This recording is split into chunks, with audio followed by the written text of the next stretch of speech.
കർണാടകയിലെ പ്രമുഖ ബി.ജെ.പി. നേതാവും മുൻ എം.എൽ.എയുമായ രഘുപതി ഭട്ടിനെ പാർട്ടിയിൽ നിന്നും പുറത്താക്കി. ജൂൺ 3-ാം തീയതി കർണാടക നിയമനിർമ്മാണ കൗൺസിലിലേക്ക് നടക്കുന്ന തെരഞ്ഞെടുപ്പിൽ വിമതനായി പത്രിക നൽകിയതോടുകൂടിയാണ് പുറത്താക്കിയത്. കർണാടകയിൽ ഒഴിവ് വന്ന 6 ടീച്ചേഴ്സ് ഗ്രാജുവേറ്റ്സ് MLC സീറ്റുകളിലേക്കാണ് 3-ാം തീയതി തെരഞ്ഞെടുപ്പ് നടക്കുന്നത്. ആ തെരഞ്ഞെടുപ്പിൽ സൗത്ത് വെസ്റ്റ് ഗ്രാജുവേറ്റ് മണ്ഡലത്തിൽ വിമതനായി പത്രിക നൽകുകയും അത് പിൻവലിക്കാനുള്ള ദിവസം കഴിഞ്ഞിട്ടും അതിന് തയ്യാറാകാതെ വന്നതോടുകൂടിയാണ് രഘുപതി ഭട്ടിനെ BJP പുറത്താക്കിയത്.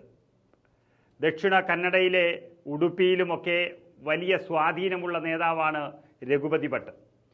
കുറേ കാലം ഉടുപ്പി മണ്ഡലത്തിൽ നിന്നും BJP MLA ആയിരുന്നു അദ്ദേഹം. വലിയ രീതിയിൽ വർഗീയ വിദ്വേഷം പുലർത്തുന്ന ഒരു നേതാവ് കൂടിയായിരുന്നു രഘുപതി ഭട്ട്.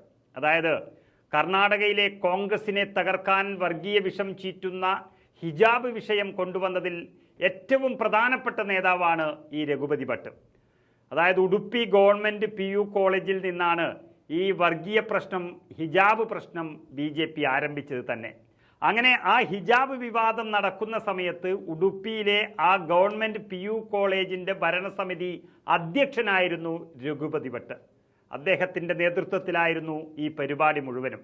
അന്ന് ഹിജാബ് ധരിച്ചതിൻ്റെ പേരിലാണ് പാവം ഒരു മുസ്ലിം വിദ്യാർത്ഥിനിയെ ഭട്ടിൻ്റെ നേതൃത്വത്തിൽ കോളേജിൽ നിന്ന് പുറത്താക്കിയതും അവരുടെ ഭാവി തന്നെ ഇല്ലാതാക്കിയതും. തുടർന്ന് കർണാടകയിലെ സ്കൂളുകളിലും PU കോളേജുകളിലും ഹിജാബും കാവിഷാളും മറ്റും മതപരമായ ചിഹ്നങ്ങളും ധരിച്ചുകൊണ്ട് ക്ലാസ്സിൽ കയറുന്നത് വിലക്കുകയുണ്ടായി.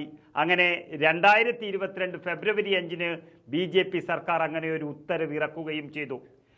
ഇതു ശരിവച്ച ഹൈക്കോടതി വിശാല ബെഞ്ച് യൂണിഫോം സംബന്ധിച്ച് കൃത്യമായി നിർവചനമുള്ള വിദ്യാഭ്യാസ സ്ഥാപനങ്ങളിൽ മതപരമായ വേഷം ധരിക്കരുത് എന്ന് തന്നെ വിധിച്ചു.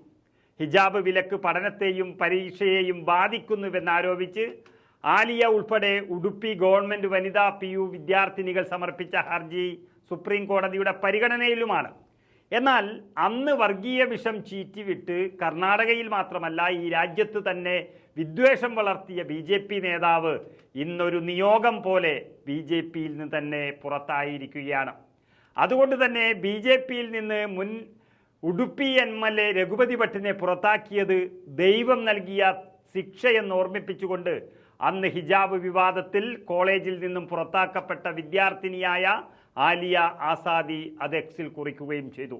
പരീക്ഷയ്ക്ക് 60 ദിവസം മാത്രം ബാക്കി നിൽക്കെയാണ് ഹിജാബ് ധരിച്ചതിൻ്റെ പേരിൽ ആ പെൺകുട്ടിയെ ഭട്ടിൻ്റെ നേതൃത്വത്തിൽ കോളേജിൽ നിന്നും പുറത്താക്കിയത്. അതിനുള്ള തിരിച്ചടി ഇപ്പോൾ സ്വന്തം പാർട്ടിയിൽ നിന്നും തന്നെ ലഭിച്ചിരിക്കുന്നു എന്നാണ് അവർ കുറിച്ചിരിക്കുന്നത്. വിമതനായി മത്സരിച്ച് പാർട്ടിയിൽ നിന്നും പുറത്തായതോടെ രഘുപതി ഭട്ട് രാഷ്ട്രീയ ജീവിതത്തിൽ പരാജയപ്പെട്ടു എന്നതിനൊപ്പം തന്നെ BJPയും ഈ തെരഞ്ഞെടുപ്പിൽ തോൽക്കാൻ പോകുന്നു എന്നുള്ളതാണ് മറ്റൊരു ചരിത്ര നിയോഗം.